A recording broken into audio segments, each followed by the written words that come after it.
नमस्कार दोस्तों। ITI second electrician trade के लिए जो एमसीक्यू सीरीज चला रहे हैं उसमें आज का वीडियो नंबर 21 है। पीछे 20 वीडियो कंप्लीट हो चुका है और 20 वीडियो का प्लेलिस्ट भी बन गया है जहां पर क्रमवार अपलोड की गई है सीरियल नंबर से। तो आप सीरियल नंबर से पढ़ लेंगे तो चीजें समझ में आसानी से आएगी।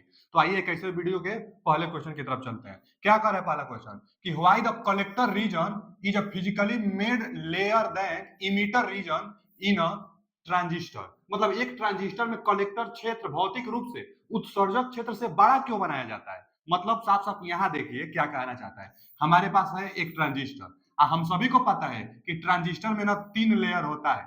कौन सा? एक होता है इमीटर, एक होता है बेस और एक होता है उसका नाम है कलेक्टर। कौन कौन सा है? तो एमीटर, बेस और कलेक्टर, 3 रीजन होता है। तीनों रीजन में सबसे बड़ा रीजन कलेक्टर का होता है।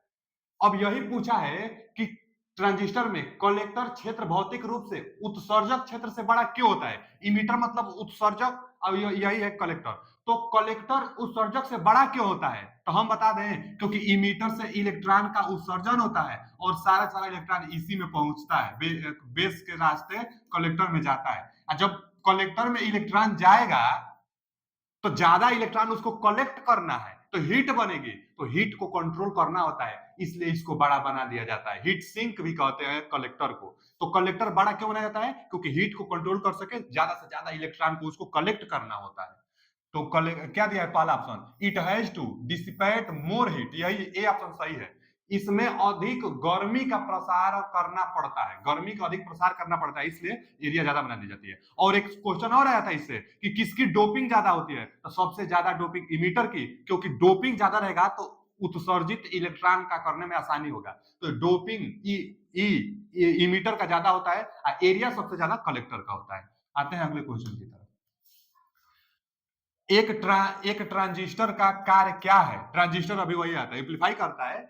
यदि एमीटर से बेस और कलेक्टर से बेस एक अग्रअभिनत में है। अच्छा देखिए फिर क्या कहना चाहता है। जो हमारे पास ट्रांजिस्टर है ना, देख लीजिए ट्रांजिस्टर में 3 टर्मिनल होता है।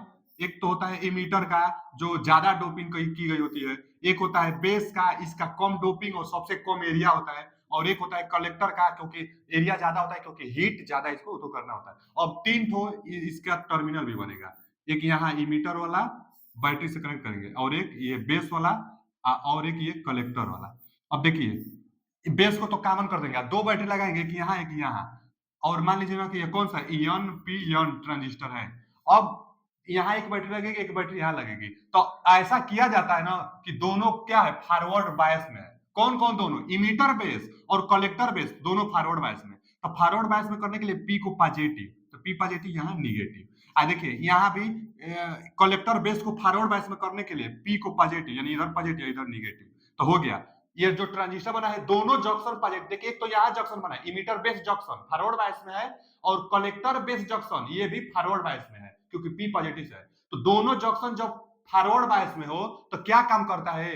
तो ऑन स्विच, ऑन स्विच मतलब क्लोज्ड स्विच की तरह बिहेवियर करता है, क्लोज्ड स्विच की तरह बिहेवियर करता है। देखिए यहाँ पर दिया है D option is right answer. हम एक बार और बता देते हैं। जब दोनों बैटरी फॉरवर्ड बायस में होती है ट्रांजिस्टर के साथ तो क्लोज्ड स्विच मतलब ऑन स्विच, और जब पहला फॉरवर्ड और दूसरा रिवर्स तो एम्पलीफाई के लिए, और जब जब दोनों रिवर्स रहेगा तो ऑफ स्विच।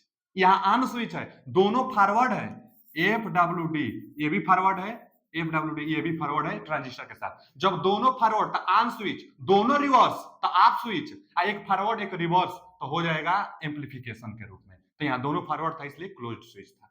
आते हैं आगे। क्लास ए एम्पलीफायर का मुख्य लाभ क्या है? क्लास ए एम्पलीफायर, देखिए आपको 3 एम्पलीफायर का नाम एकदम बढ़िया से तैयार करना चाहिए। एक क्लास ए, दूसरा क्लास बी और तीसरा क्लास ए बी। तो इन तीनों में सबसे ज्यादा इफिशियंसी क्लास ए बी की होती है, और इससे भी ज्यादा क्लास सी की होती है। देखिए class C L A double S, class A amplifier, class B amplifier, class A B amplifier और क्लास सी एम्पलीफायर। सबसे ज्यादा इफिशियंसी इसका होती है और सबसे कम इफिशियंसी क्लास ए टाइप का होता है।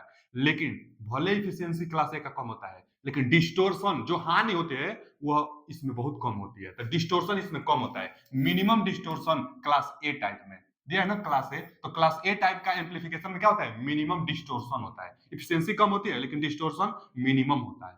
आते हैं आगे, क्या दिया है, कौन सा इलेक्ट्रॉनिक सर्किट बिना इनपुट के सिग्नल तरंगों का मतलब पल्सेस का उत्पन्न करता है, तो बिना इनपुट का कौन तरंग उत्पन्न करता है, तो हम बताए थे ना ऑसिलेटर, ऑसिलेटर क्या करता है, अलग से सप्लाई ऑसिलेटर को नहीं दी जाती है बाबू, अलग से सप्लाई नहीं दी जाती है, उसी ट्रांजिस्टर में जो एक बैटरी लगाकर ट्रांजिस्टर को क्लोज पाथ बनाई जाती है, उसी सप्लाई से यह आपको आउटपुट देता है, मतलब ऑसिलेशन को, कंपन को आपको एसी साइनसोइडल वेव दे देता है। तो इनपुट की आवश्यकता किसमें नहीं होती है, तो ऑसिलेटर में, यानी सी ऑप्शन इज राइट। ये क्वेश्चन पीछे भी आ चुका था। तो ऑसिलेटर में इनपुट की आवश्यकता नहीं होती है, आपको आउटपुट एसी दे देता है। आगे, दोलक सर्किट में दोलनों या तरंगों को बनाए रखने के लिए किस सर्किट की आवश्यकता होती है। देखिए क्या करें कि दोलक सर्किट में दोलनों और तरंगों को बनाए रखने के लिए किस सर्किट की आवश्यकता होती है, तो पॉजिटिव फीडबैक की। पॉजिटिव फीडबैक जो आउटपुट से इनपुट में अटैच था, पॉजिटिव फीडबैक रहेगा तो आपको जो सिग्नल मिलेगी वह कंटिन्यू मिलती रहेगी। तो वही पूछा है कि दोलनों या तरंगों को बनाए रखने के लिए सर्किट आवश्यक है, तो पॉजिटिव फीडबैक जो आउटपुट और इनपुट पर अच्छा प्रभाव डाले। आगे, यूनिजंक्शन ट्रांजिस्टर, यूजेटी इसको कहते हैं ना, यूजेटी, यूनिजंक्शन ट्रांजिस्टर का मुख्य अनुप्रयोग क्या है, हम बताए थे भैया, जो यूजेटी होता है, यूजेटी वह क्या करता है, खराब जो ट्रिगरिंग पल्स होता है उस पर नियंत्रित करता है। यूजेटी जो ट्रिगरिंग पल्स होते हैं ना उस पर नियंत्रित करता है यूजेटी, और वो भी कौन, फाल्स ट्रिगरिंग के लिए। तो यूजेटी क्या करता है, ट्रिगरिंग करता है, ट्रिगरिंग सर्किट करता है। D option is right answer. UJT false triggering circuit को कंट्रोल करता है। आगे, किसी उपकरण में बहुत अधिक इनपुट प्रतिबाधा, कम शोर निर्गत और अच्छा रैखिक तथा कम अंतर इलेक्ट्रोड क्षमता किसको कहते हैं, तो जो सबसे अच्छा, ये सब एक एक यह जितना है ना, ये सब का सब एक अच्छा एम्पलीफायर का गुण है, एक अच्छा ट्रांजिस्टर का गुण है। तो सबसे अच्छा ट्रांजिस्टर कौन सा है, एनपीएन पीएनपीएन नहीं, इससे फील्ड इफेक्ट ट्रांजिस्टर यही सबसे अच्छा है, यूजेटी से भी अच्छा ये है फील्ड इफेक्ट ट्रांजिस्टर। तो फील्ड इफेक्ट ट्रांजिस्टर हो गया, क्योंकि ये अच्छा गुण पूछा है ना, क्या इनर इलेक्ट्रोड कैपेसिटी किसमें अच्छा होती है, गुड लिनियरिटी किसमें होती है, लो नॉइज आउटपुट किसमें होता है, तो किसमें, फील्ड इफेक्ट ट्रांजिस्टर। इसी को क्या कहते हैं, एफईटी, फील्ड इफेक्ट ट्रांजिस्टर को क्या कहते हैं, एफईटी, फील्ड इफेक्ट ट्रांजिस्टर। और भी आप समझ सकते हैं, फील्ड इफेक्ट ट्रांजिस्टर क्यों क्या होता है, वोल्टेज कंट्रोल और करंट सोर्स डिवाइस है।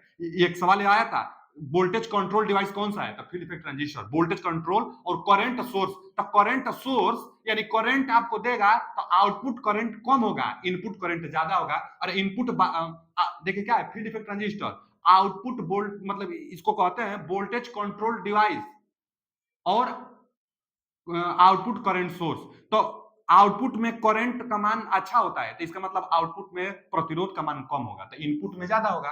तो इनपुट में प्रतिरोध का मान हाई दिया ही है, यानी एफईटी का क्वालिटी है। एफईटी में इनपुट का प्रतिरोध ज्यादा होता है, आउटपुट में प्रतिरोध कम होता है, तभी ना करंट अच्छा देगा।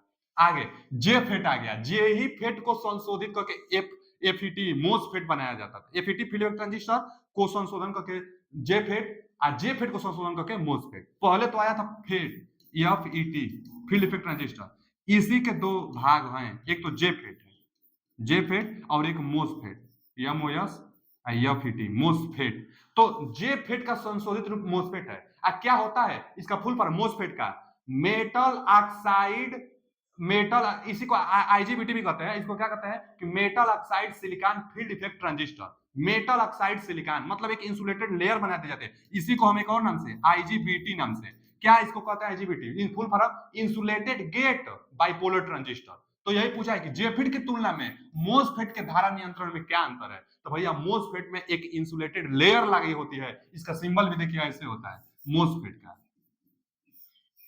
मोसफेट का जो सिंबल होता है ऐसे होता है, यहां से धारा जाएगी, यहां से, ये मोसफेट का सिंबल है, मोसफेट का। तो वही पूछा, और क्या है यहाँ पर देखिए, इंसुलेटेड लेयर है, तो पहला ही ऑप्शन है insulated layer installed by junction, junction पर इंसुलेटेड लेयर लगाई जाती है जेफेट से मोसफेट बनाने के लिए। तो A option is right answer, MOSFET में इंसुलेटेड लेयर होता है, सिलिकॉन ऑक्साइड का वह लेयर होता है।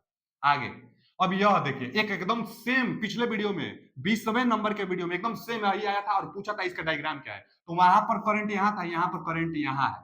तो हम बताए थे ना कि जिस पर करंट रहता है वह इमीटर होता है, जिस पर नहीं होता है वो कलेक्टर होता है, बीच में बेस होता है हमेशा।